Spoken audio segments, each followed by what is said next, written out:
welcome you all with my love and respects. I welcome all the devotees, disciples, samajis, satsangis sitting with us all over the world through Nityananda TV, Sadhana TV, Lotus News Channel and two-way video conferencing, having Nayana Diksha. Cities sitting with us in two-way video conferencing, having Nayana Diksha. Guru's Gate, California, Charlotte, Srisailam, San Jose, Ohio, Seattle, Los Angeles, Kulim, Toronto, Vancouver,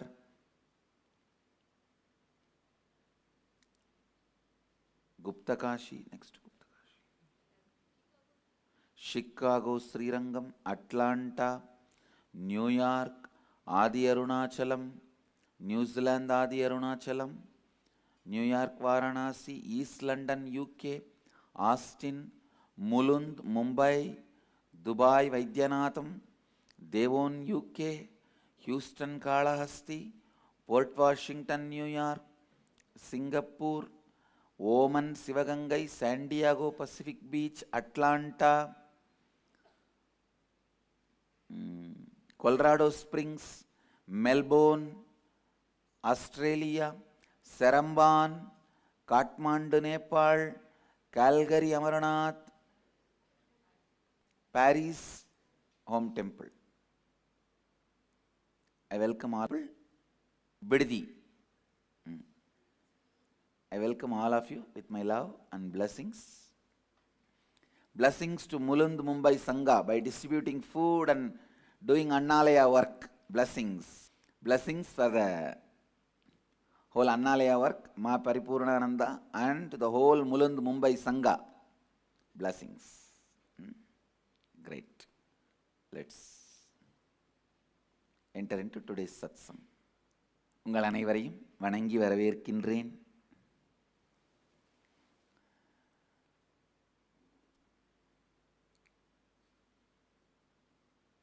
ஏற்கனவே சில கருத்துக்களை உங்களோடு நான் பகிர்ந்து கொண்டிருந்தேன்.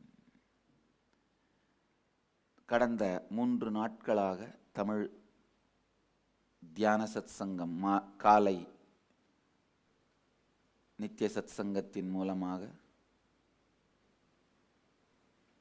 இன்று தொடர்ந்து உங்கள் கேள்விகளுக்கும் பதிலளிக்கின்றேன்.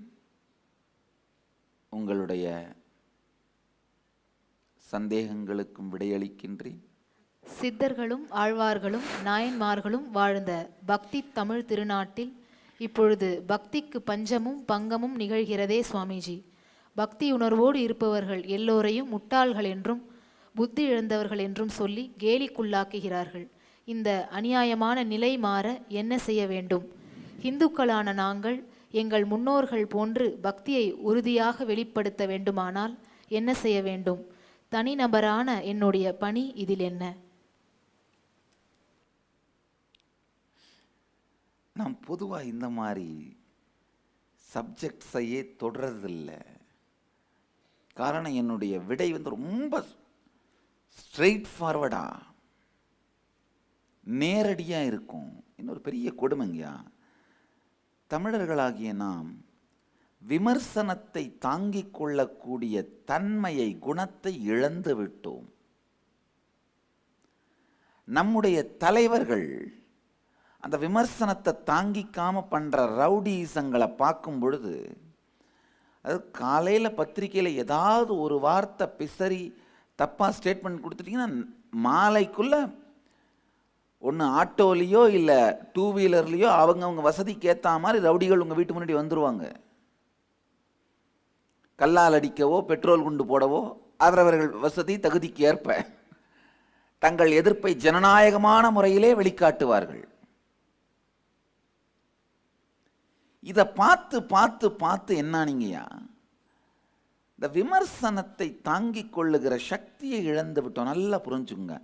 விமர்சனத்தை தாங்கும் சக்தியை இழக்கின்ற அந்த நாளே, அந்த வினாடியே கற்றுக்கொள்ளுகின்ற சக்தியை இழந்து விட்டோம். நம்மை மாற்றிக்கொள்ளுகின்ற சக்தியை இழந்து விட்டோம். கேட்க விரும்பாதவர்களிடம் உபதேசம் சொல்வது சொல்பவனுக்கு கேடு அப்படின்னு சாஸ்திரத்தில் படிச்சிருக்கேன். நான் என் அனுபவத்திலே இப்போ பார்த்துட்டேன். கேட்க விரும்பாதவனுக்கு சொல்வது சொல்பவனுக்கு கேடு.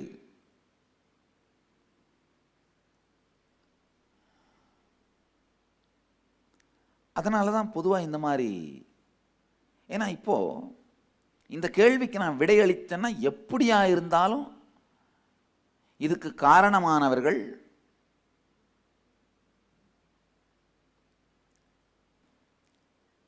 சில உண்மைகள் அன்பினால் மட்டுமே புகட்ட முடியும். அது என்னன்னா,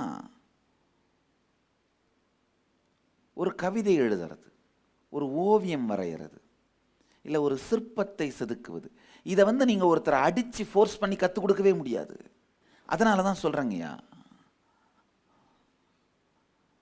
1000 ஆண்டுக்கு முன்பு கட்டப்பட்ட தஞ்சாவூர் ஆலயம், ராஜராஜன் அமைத்த தஞ்சை ஆலயம், சுந்தரபாண்டியன் செய்து வைத்த மீனாட்சி மதுரை மாநகர்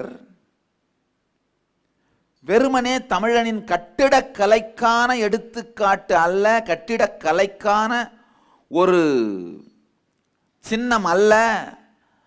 அந்த காலகட்டத்திலே மனிதர்கள் வளமாக வாழ்ந்திருக்கிறார்கள் என்பதற்கான சான்று. ஐயா, எகிப்தில் இருக்கிற பிரமிடை பார்த்தா அந்த காலத்தில் மக்கள் நிறைய உழைத்தார்கள் அப்படிங்கிறதுக்கான சான்று. ஏன்னா அதில் எந்த விதமான சிற்பமுமே இருக்காது. மொத்தமாக ஒரு போரில் ஜெயிச்சு ஒரு 10 லட்சம் பேரை அடிமையாக்கி அவங்கள அடித்து உதச்சா செதுக்கி எடுத்து அடிக்கிட முடியும், அடிமைகள் செய்துவிட முடியும். ஆனால் தஞ்சாவூர் பெரிய கோபுரத்தை அடிமைகள் செய்ய முடியுமா?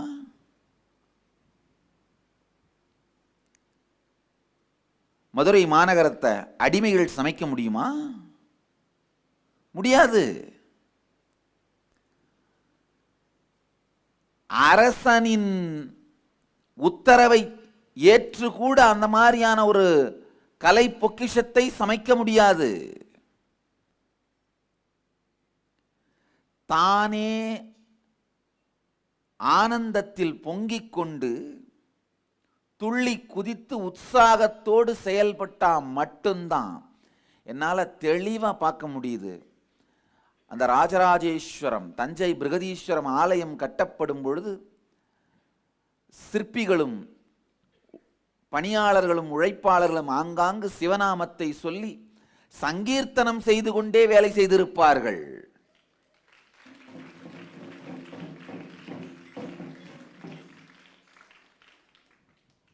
தஞ்சாவூர் கோவில் மாதிரி ஒரு அமைப்பை உருவாக்கணும்னா உடல் பலம் மட்டும் கூட பத்தாதுங்கய்யா. உருவாக்க வேண்டும் என்கின்ற உற்சாகம் அது எப்போ மட்டும்தான் வரும்னா தான் கம்ப்ளீஷனில் இருந்தால் மட்டும்தான் வரும். உண்மையிலேயே சொல்கிறீங்க, சத்தியமாக இது நான் உங்கள் எல்லாருக்கும் சொல்ல வேண்டிய ஒரு உண்மை. உலகத்திலேயே ஒரு பெரிய சிவாலயத்தை அமைக்கணும் அப்படிங்கிறதுக்காக நானும் ஒரு 2 வருஷமாக உட்காந்து பிளான் பண்ணிட்டு இருக்கேன். இவ்வளவு மெஷினரிஸ் இப்போ வந்துருச்சு, இவ்வளவு மாடர்ன் டெக்னாலஜி வந்துருச்சு. இன்னமும் கூட என்னால் இன்னொரு தஞ்சை கோபுரத்தை உருவாக்கிவிட முடியும்னு கற்பனை கூட பண்ண முடியல. இப்ப கற்பனை பண்ணி செயல்படுத்தாம போறதை விடுங்க, கற்பனையே என்னால் பண்ண முடியல.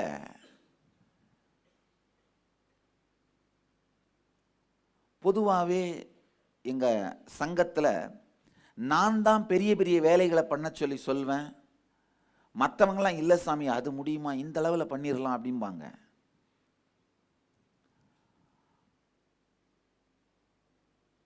என்னாலேயே தஞ்சை பெரிய கோபுரத்தை கற்பனையே பண்ணி பார்க்க முடியல.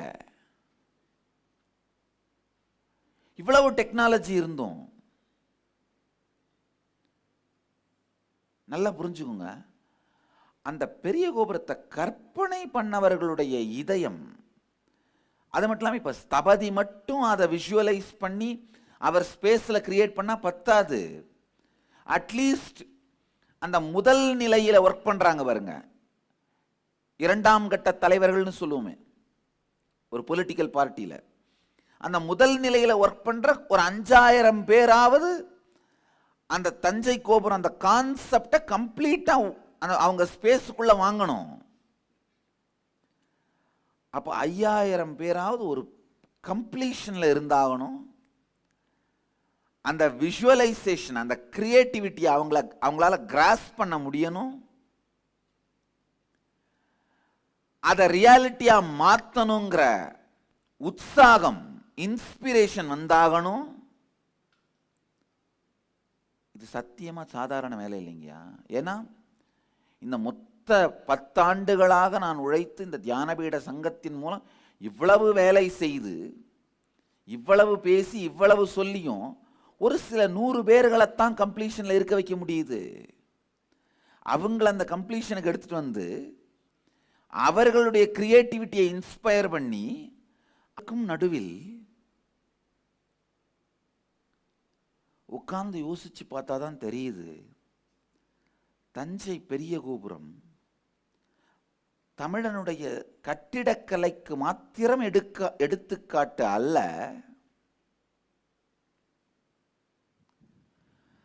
அந்த காலகட்டத்திலே தமிழ் இனமே வாழ்ந்த ஒரு வெல்னஸ், ஒரு ஆனந்தமான உயர்ந்த உணர்வு நிலையை கல்லாலே வடித்துவிட்டு சென்றிருக்கின்றான் ராஜராஜன்.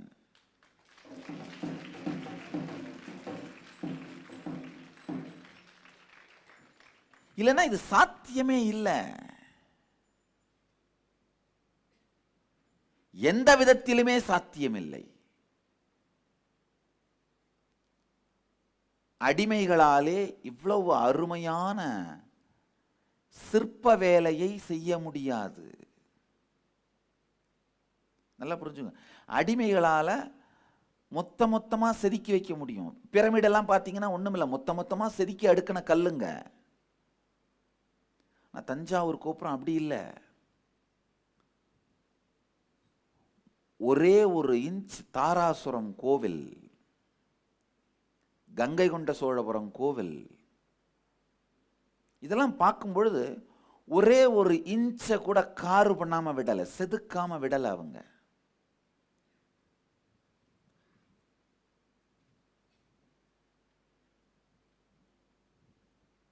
நம்மெல்லாம் எப்படி பவுடர் போட்டு நம்ம உடம்ப ஒரு இன்ச்சு கூட விடாம அழகுபடுத்த முயற்சி பண்றோமோ, அந்த மாதிரி ஒரு மொத்த ஒரு கோவிலையே ஒரு இன்ச்சு விடாம செதுக்கி அழகு பண்ணியிருக்காங்க.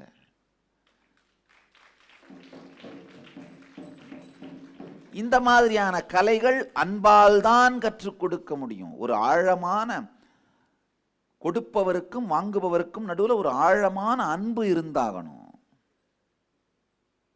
இன்னொரு முக்கியமான விஷயம் உங்களுக்கெல்லாம் தெரியணும்.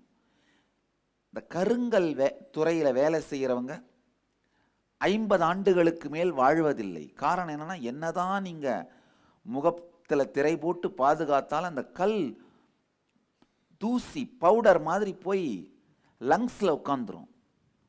அதனால பொதுவாகவே கருங்கல்ல வேலை செய்கிற ஸ்தபதிகள், பணியாளர்கள் 50 ஆண்டுகளுக்கு மேல் இருப்பதில்லை. இது தெரிந்தும் தங்கள் வாழ்க்கையை தியாகம் பண்ணியிருக்காங்க.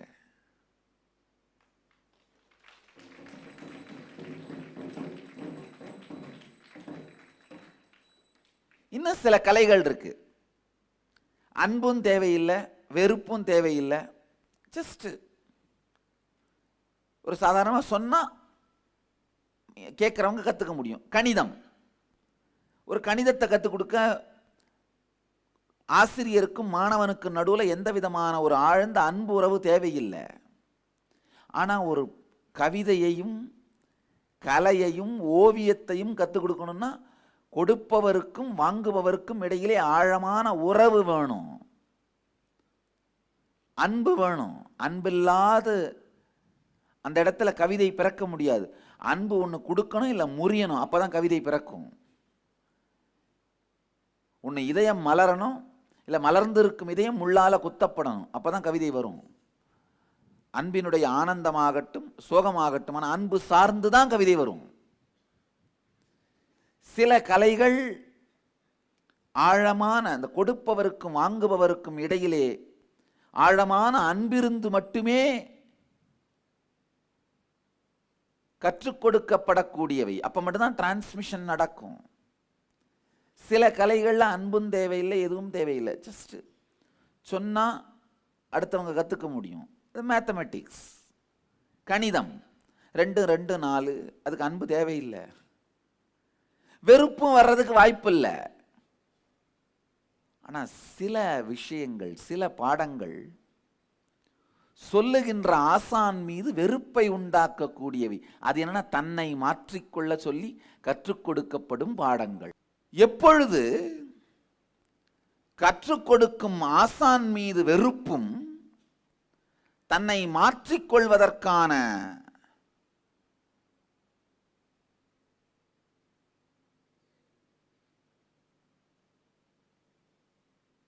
விருப்பத்தையும்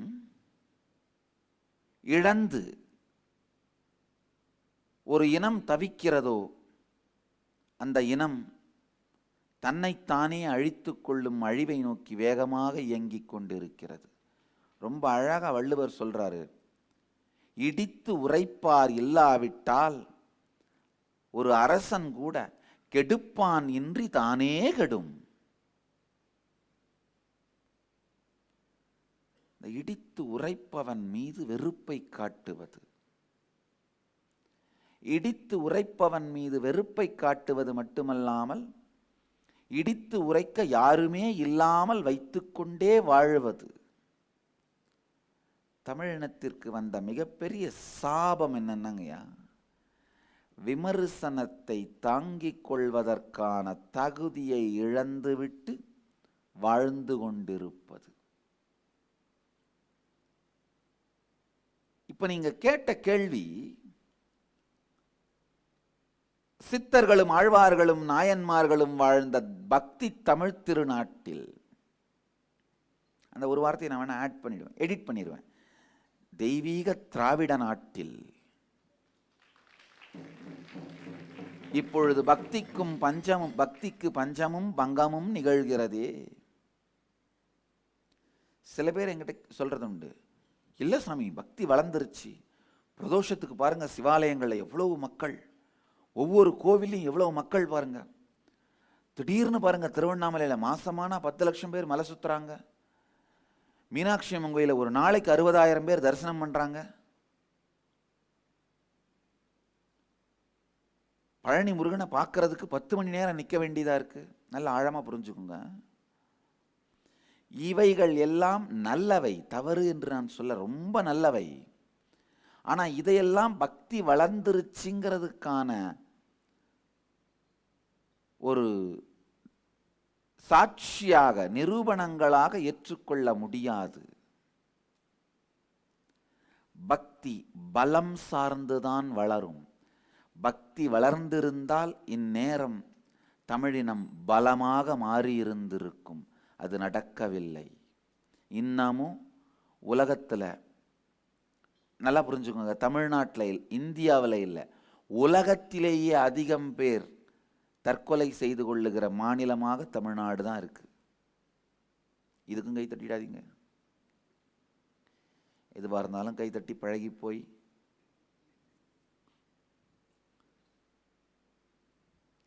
இந்தியாவிலேயே அதிக அளவு குடிக்கின்ற மாநிலமாகவும் தமிழ்நாடு தான் இருக்கு.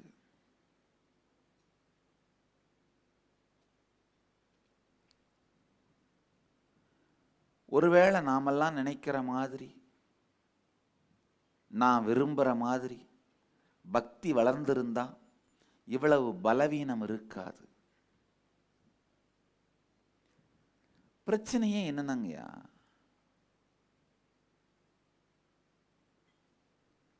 எப்போ வாங்க தயாராக இல்லையோ அப்பவே இந்த டிரான்ஸ்ஃபர்மேஷன் அப்படிங்கிற எஜுகேஷன் கொடுக்க முடியாது. அதாவது ஆழமான டீச்சருக்கும் ஸ்டூடெண்ட்டுக்கும் நடுவில் ஒரு ஆழமான அன்பு இருந்தால் மட்டும்தான் நாட்டியம், ஓவியம், சிற்பம், இந்த மாதிரி கலைகள் கற்றுத்தரப்படும். கலைகளை கற்றுத்தருவது சாத்தியம். அதனால தான் பார்த்தீங்கன்னா இந்த கலைகளை கற்றுக் கொடுக்கிற பள்ளிகள் ரொம்ப கம்மியாக இருக்கும். ஏன்னா அந்த டீச்சருக்கும் ஸ்டூடெண்ட்டுக்கும் நடுவில் அந்த ரிலேஷன்ஷிப் வர்றது, அன்பான உறவு மலர்றது ரொம்ப கஷ்டமாக இருக்கும். ரொம்ப கஷ்டம் ஆக்சுவலாக. அதே மாதிரி இந்த உண்மையான கலைஞன் பார்த்தீங்கன்னா ஆசிரியர் மேலே, ஆசான் மேலே சும்மா பொதுமக்கள் மத்தியில் காட்டுற ஒரு மரியாதை மட்டும் இல்லை, தனிப்பட்ட விதத்தில் ஒரு ஆழமான அன்பு பரிமாற்றம் நடந்திருக்கும். ஏன்னா அன்புங்கிற பாத்திரத்தில் தான் கலை அப்படிங்கிற உணவை கொடுக்க முடியும். கணிதம் மாதிரி விஷயங்களை கற்றுக் கொடுக்க அன்பு தேவையில்லை, வெறுப்பும் வராது. இப்போ யாராவது உங்களுக்கு வந்து 2 2 4 கற்றுக் கொடுத்தா நீங்கள் ஒன்றும் அவரை பெருக்க ஆரம்பிக்க மாட்டீங்க. இந்த மூன்றாவது விதமான எஜுகேஷன், மூணாவது விதமான அறிவு புகட்டல் என்னன்னா, தன்னைத்தானே டிரான்ஸ்ஃபார்ம் பண்ணிக்கிற, தன்னைத்தானே மேம்படுத்தி கொள்ளுகின்ற அந்த கலை யார் கற்றுக் கொடுத்தாலுமே அவங்க மேலே நமக்கு வெறுப்பு வந்துடுது. ஏன்னா அவங்க என்ன சொல்கிறாங்க, உங்களுக்குள் இருக்கிற உங்களுடைய புற்றுநோயை அறுத்தெடுத்து வெளியில் எரிய சொல்கிறாங்க. அது புற்றுநோய் கட்டியை தான் எடுத்து வெளியில் போட சொல்கிறாங்கன்னு நாம் நம்புறதில்ல, நம்முடைய கையையோ காலையோ தான் வெட்டி வெளியில் எரிய சொல்கிறாங்கன்னு நாம் நினைக்க ஆரம்பிச்சிடுறோம். அதாவது தன்னுடைய குறைத்தன்மையை, தெளிவில்லாமையை, உணர்வு மாற்றத்திற்கு தயாராக இல்லாத தன்மையை நம்முடைய வாழ்க்கைக்கு பாடம் சொல்லும் ஆசான் மீது வெறுப்பாகவும் கோபமாகவும் காட்டுகின்ற மூடர்களுக்கு ஞானம் வருவதில்லை. அவர்களுக்கு ஞானமளிக்க முயற்சித்தாலும் எனக்கு நடந்த கதிதான் என்று வருங்கால ஞானிகளுக்கு சொல்லி வைத்துவிட்டு போக வேண்டிய வருத்தமான சூழல்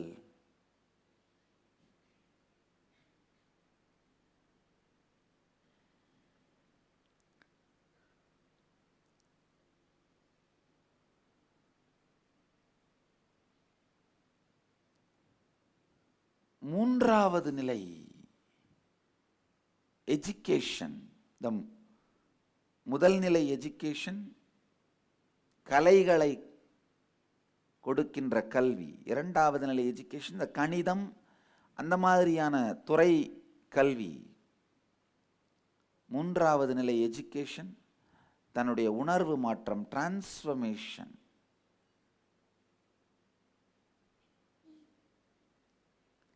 தமிழன்னா ஆலயம் சார்ந்த வாழ்க்கை முறைங்கயா. நம்முடைய ஐடென்டிட்டியையே, நம்முடைய அடையாளத்தையே மறக்கச் செய்துவிட்டு இந்த அடையாளமே இல்லாதவர்களை தான் இன்டலெக்சுவல் மாதிரி காட்டி அவங்களுக்கு இல்லாத விருதுகளையெல்லாம் பூட்டி, எருதுகளாய் பூட்ட வேண்டிய மூடர்களுக்கு விருதுகளை பூட்டி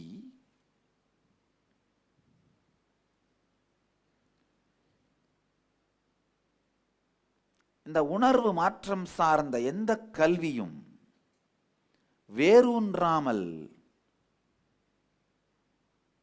பார்த்து கொண்டார்கள். லாஸ்ட் ஒரு கொஞ்ச நாளா இந்த சைவ சித்தாந்தம் பற்றி நிறைய புத்தகங்கள் படிச்சுட்டு இருக்கிறேன். கூடிய விரைவில் தியான பீடத்தின் சார்பில் சைவ சித்தாந்த கல்லூரியை எதிர்பார்க்கலாம். அதற்கான திட்டங்கள் வேகமாக விரைவாக தீட்டப்பட்டு கொண்டிருக்கின்றன. அந்த டைமில் ஒரு ரிசர்ச் பண்ணிட்டு இருந்தேன். எத்தனை சைவம் மொத்தம் பாப்புலரான 5 சம்பிரதாயங்களை பாகமாக உள்ளடக்கியது. சௌராஷ்டிரத்து லகுலீஷ சைவிசம், காஷ்மீரத்து தாந்திரீக சைவிசம், கர்நாடகத்து லிங்காயத் வீர சைவிசம், தமிழ்நாட்டு சைவ சித்தாந்த சம்பிரதாயம், மேற்கு வங்காளம், காமாக்யா, அஸ்ஸாம் போன்ற பகுதிகளில் பரவலாக இருக்கும் அகோர சைவம். இந்த 5 தான் மேஜரான சைவ சம்பிரதாயங்கள். இந்த 5ஐயும் ஆழ்ந்து பார்த்தோமானால் எதையும் உயர்ந்தது தாழ்ந்ததுன்னு நான் மதிப்பிட வரல. ஆனால் அந்த டிரான்ஸ்ஃபர்மேஷன் சார்ந்த எஜுகேஷன் சைவ சித்தாந்தத்தில் ரொம்ப அதிகம். ஆனால் கொடுமை என்னன்னா, இப்போ இந்த காலகட்டத்தில் இந்த 5 சைவத்தில் மிக குறைந்த நபர்கள் படிப்பது சைவ சித்தாந்தம் தான். ரொம்ப கம்மி பேர்.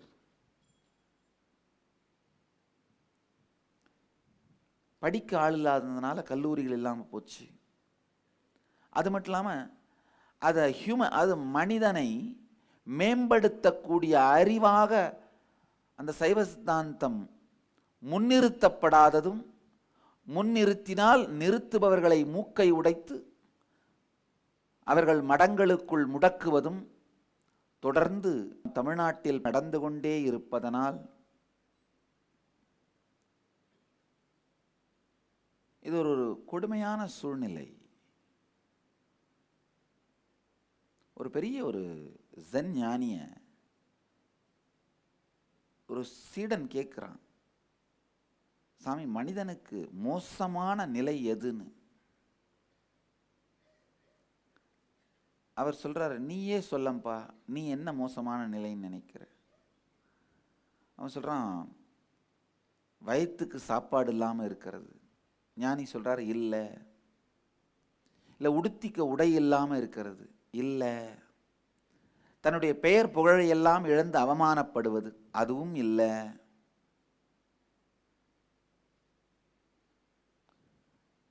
வாழ்க்கையிலே ஆன்மீக சத்தியங்களை கற்றுக் கொடுக்க ஒரு ஆசான் இல்லாமல் இருப்பது, அதுவும் இல்லை.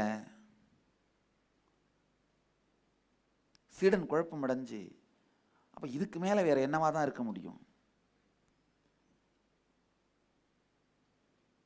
ஞானத்தை நமக்கு அளிக்க வரும் ஆசானின் வார்த்தைகளை ஏற்றுக்கொள்ளுகிற மனப்பான்மை இல்லாது இருத்தல்,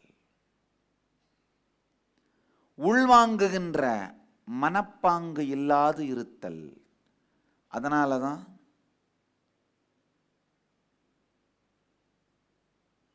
நல்லா புரிஞ்சுங்க, இடித்து உரைப்பதற்கு ஆள் இல்லாமல் போனதனால்தான் கெடுப்பாரின்றி நம் தமிழினம் தானே கெட்டழிந்து கொண்டிருக்கின்றது. தற்கொலையும் மதுவுக்கு அடிமையும் அளவுக்கு மீறிய மனம் சார்ந்த பிரச்சனைகள் துக்கங்களும்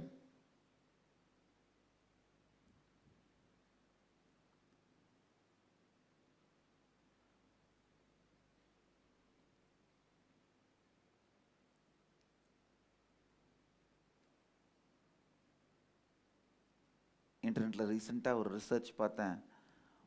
இந்தியாவிலேயே அதிக அளவு விவாகரத்து தமிழ்நாட்டில் தான் நடக்குது. Highest percentage of widowed, divorced, separated individuals in India in 2010 as per the sample registration system. 2010 data submitted to the Union Health Ministry படி தமிழ்நாடு தான் அதிக அளவு. தமிழ்நாட்டுடைய மக்கள் தொகையில் 8.8% விடோ, டைவர்ஸ்ட், செப்பரேட்டட் இண்டிவிஜுவல்ஸ், அதாவது விதவை, பிரிந்தவர்கள், விவாகரத்து பெற்றவர்கள். தமிழ்நாட்டோட 8.8% பாப்புலேஷன் அப்படின்னா புரியுதுங்களா என்ன சொல்றேன்னு? 100 பேரில் 8.8 பேர்.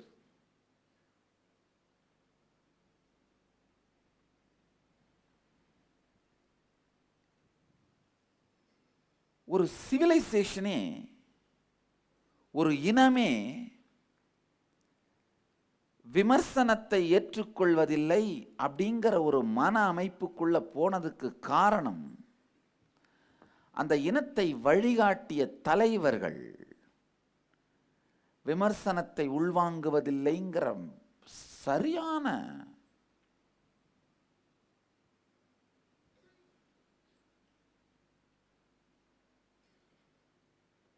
சரியானன்ற வார்த்தை சரியானது இல்லை, சரியில்லாத ஒரு தன்மையோடு வாழத் துவங்கியதுதான்.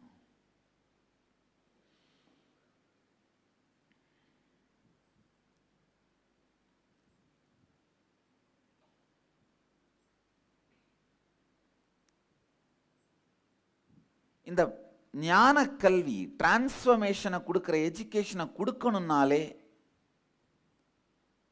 உங்களுடைய பிரசன்ட் மனநிலையை விமர்சனம் பண்ணி ஆகணும், தூக்கி போட்டாகணும். அந்த மனநிலையை விமர்சனம் பண்ணாலே கேட்கறதுக்கு தயாராக இல்லாத மனிதர்களிடம் பேசுவது ஆபத்தானது. நான் தஞ்சாவூர் பிரகதீஸ்வரரை ஒரே ஒரு உதாரணமா சொன்னேன். ஆனா அதுவே எல்லாரும் தயவு செஞ்சு நினைச்சிடாதீங்க.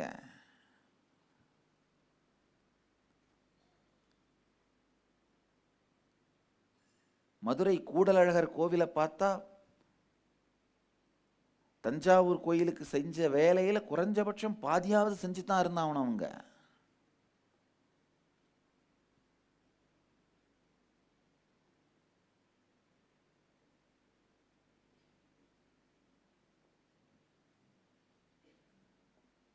நல்ல ஆழமா புரிஞ்சுக்குங்க. ஒவ்வொரு ஊர்ல இருக்கிற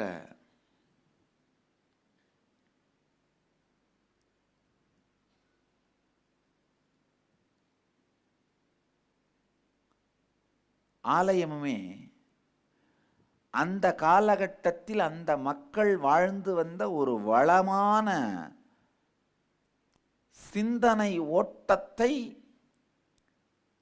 கல்லிலே வடித்து வைத்து விட்டு சென்றிருக்கின்றது.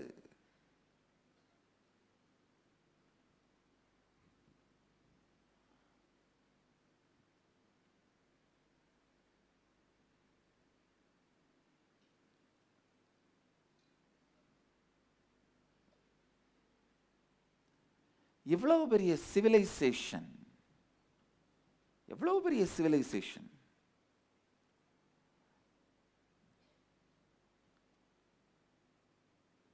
ஆலயம் சார்ந்த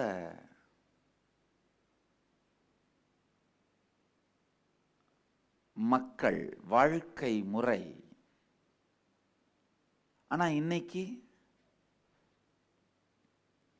ஒரு சிறிய விமர்சனத்தையோ கல்வியையோ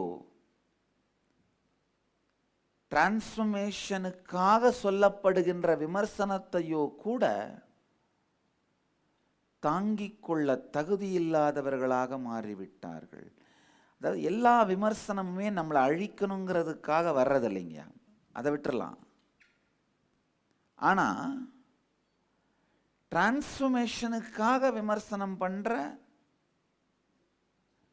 அவர் அதை மாத்திக்கிடணும் அப்படிங்கிறதுக்காக விமர்சனம் பண்ற விமர்சகர்கள் இருக்காங்க. அப்படிங்கிறதையே தமிழினம் மறந்து விட்டது.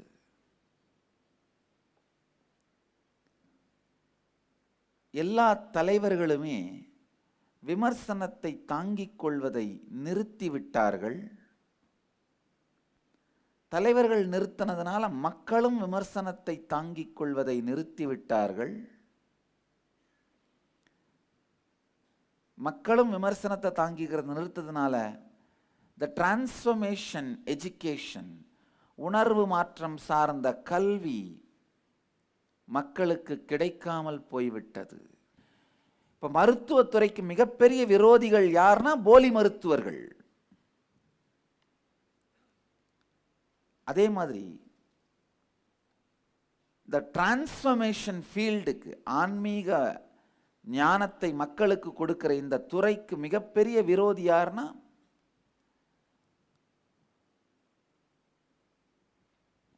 ஊடகத்துறை ரவுடிகள். அவங்க என்ன பண்றாங்க, மற்றவங்களை டிரான்ஸ்ஃபார்ம் பண்றணும் அப்படின்றதுக்காக விமர்சனம் பண்றதில்ல. இந்த விமர்சனம் பண்றது அப்படிங்கிற ஒரு கருவியை மற்றவங்களை அழிக்கணுன்றதுக்காக யூஸ் பண்றாங்க. அப்ப என்ன ஆகுது, யார் விமர்சனம் பண்ண வந்தாலுமே எல்லா தலைவர்களும் பயப்படுறாங்க. ஓ, இவன் என்னை அழிக்க தான் வரானோ. ஆழ்ந்து பார்த்தா காரணம் எங்க இருக்குன்னு நீங்க கண்டுபிடிச்சிடலாம். போலி மருத்துவர்களை பார்த்து மருத்துவர்கள்ட்ட மக்கள் போக பயப்படுற மாதிரி விமர்சனங்கிற ஒரு ஆயுதத்தை மற்றவர்களை தலைவர்களை அழிக்க உபயோகம் பண்ற இவங்களால தலைவர்கள் ஒரு டிரான்ஸ்ஃபர்மேஷனுக்கான எஜுகேட்டிங் கிரிட்டிசிசம்னு சொல்லுவோம். எஜுகேட் பண்ற கிரிட்டிசிசம், கன்ஸ்ட்ரக்டிவ் கிரிட்டிசிசம், டிரான்ஸ்ஃபர்மேஷன் கொடுக்கிற கிரிட்டிசிசம், உருவாக்குறதுக்காக சொல்லப்படுற விமர்சனங்களை கூட ஏத்துக்க தயாரா இல்லாத நிலைக்கு தலைவர்கள் போனாங்க. அதே நிலைக்கு மக்களும் போனாங்க. இப்ப நீங்க கேட்ட இந்த கேள்வி, சித்தர்களும் ஆழ்வார்களும் நாயன்மார்களும் வாழ்ந்த பக்தி தமிழ் திருநாட்டில் இப்பொழுது பக்திக்கு பஞ்சமும் பங்கமும் நிகழ்கிறதே சுவாமிஜி. நீங்க கேட்டிருக்கிற இந்த கேள்விக்கு நான் ஆன்சர் பண்ணேன்னா கன்ஸ்ட்ரக்டிவ் கிரிட்டிசிசம் பண்ணி ஆகணும். அதாவது உங்களை மேம்படுத்துவதற்காக விமர்சித்தல், அழிப்பதற்காக பழிப்பது அல்ல, உங்களை விழிப்பதற்காக பழிப்பது.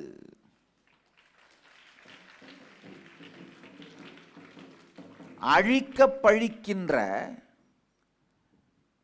ரவுடிகள், நக்கீரன் கோபால் மாதிரி ரவுடிகளால உங்களை விழிக்க பழிப்பவர்களையும் நீங்கள் கேட்க மறந்து விட்டீர்கள், ஒதுக்க துவங்கி விட்டீர்கள்.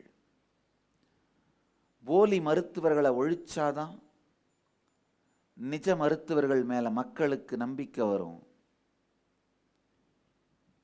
இந்த அழிக்க பழிக்க நீக்கும், அழிப்பதற்காகவே பழிக்கும் இந்த ரவுடிகள் ஒழிக்கப்பட்டால்தான் விழிப்பதற்காக உங்களை விழிக்க பழிக்கும் ஞானிகளின் வார்த்தைகளை உள்வாங்குவீர்கள்.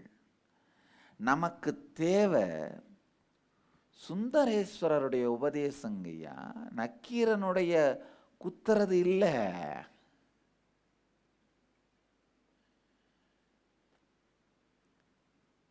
திருவிளையாடல் படத்தில் ஒரு வசனம் மாதிரி, சில பேர் பாட்டெழுதி பேர் வாங்குவார்கள், சில பேர் குற்றங்கண்டுபிடித்தே பேர் வாங்குவார்கள். ஆனா இந்த குற்றம் கண்டுபிடித்து பேர் வாங்குகின்ற அழிக்க பழிப்பவர்கள்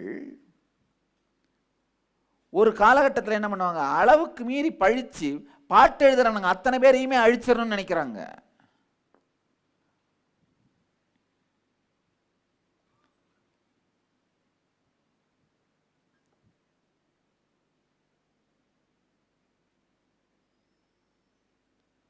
முழுமைத்தன்மையிலே நிலை பெற்றிருந்ததனால் சுந்தரேஸ்வரர் என்ன சொன்னாலும் செய்தாலும் அது மக்களுக்கு நன்மையாகும்.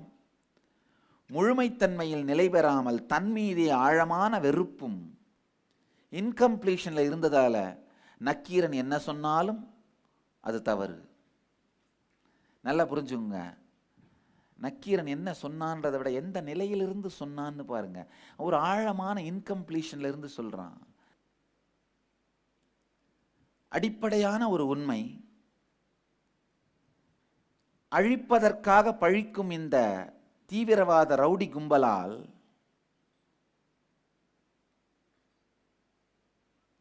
உங்களை விழிக்க வைப்பதற்காக பழிக்கின்றவர்களையும் கேட்க நீங்கள் மறந்து விட்டீர்கள், மறுத்து விட்டீர்கள். அவர்களிடமிருந்து உங்கள் வாழ்க்கைகளை மறைத்தும் விட்டீர்கள்.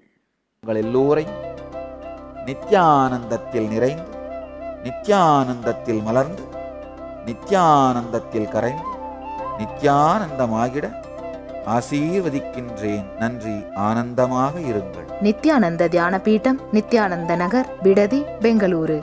Phone 08027279999 www.nityananda.org.